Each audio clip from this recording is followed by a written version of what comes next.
আসসালামু আলাইকুম ওয়া রাহমাতুল্লাহ। নাহমাদুহু ওয়া নুসাল্লি আলা রাসূলিল কারীম, আম্মা বাদ। আলহামদুলিল্লাহ, এখন আমরা যে আলোচনা করব সেই আলোচনা হলো,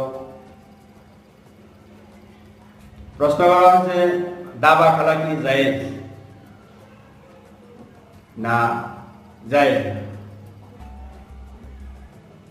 দাবা খেলা জায়েজ না, তবে যে কোনো খেলায় হার জিত যদি হয় সেটাই জায়েজ। যেমন ফুটবল খেলতে গেলে গিরা বাড়ি হইত, খরচ করা হয়ে গেল, এবং ক্যারাম বোর্ড খেললে এটার কোনো এক্সারসাইজ নেই, কোনো ব্যায়াম নেই, কিছু নাই। হ্যাঁ, যদি যেগুলো এক্সারসাইজের জন্য যে খেলাধুলা করবে সেগুলা হার জিত ছাড়া এটা করতে হবে, তবে এই পর্যায়ে জায়েজ হতে পারে। তবে তার দাবা খেলার সম্পর্কে বলা হয়েছে তাস পাশা এগুলা কিন্তু মুসলমানদের খেলা নয়, এগুলো বিধর্মীদের খেলা। এই খেলা কারণে অনেক মানুষ অনেক রকম খুন খারাপ হয়ে যায়, মদ গাঞ্জা খায়, তারা বেহুশ হয়ে থাকে, আরো অনেক অনেক অশ্লীল কার্যকলাপ তাদের দ্বারা হয়ে থাকে।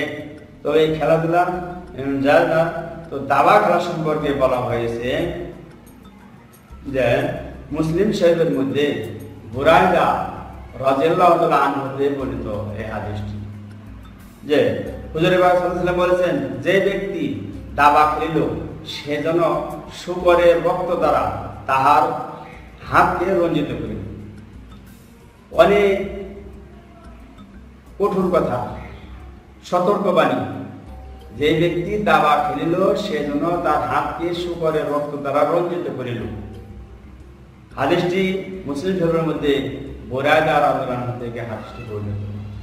তা অবশ্য আমরা আমাদের যে সমস্ত খেলাধুলার মধ্যে তাস পাশা এবং দাবা এবং জুয়া ইত্যাদি ইত্যাদি এগুলোর মধ্যে খারাপই রয়েছে।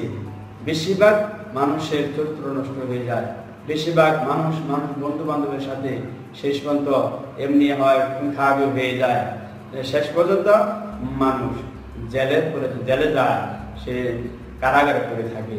শুধু তাই নয়, সমাজে মানুষের কাছে ছোট হইতে হয়, মানুষের কাছে সে লজ্জিত হইতে হয়। তাই বিশেষ করে এই দাবা খেলা অবশ্যই খেলবো না।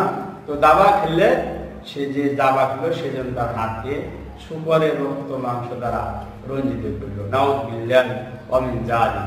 আমাদের এই সমস্ত এত কঠোর কথা, কঠোর বাণী আমরা পালন করতে পারি আর হাদিস মধ্যে চলতে পারি। আল্লাহ পাক তাওফিক আমাদের সবাইকে দান করে।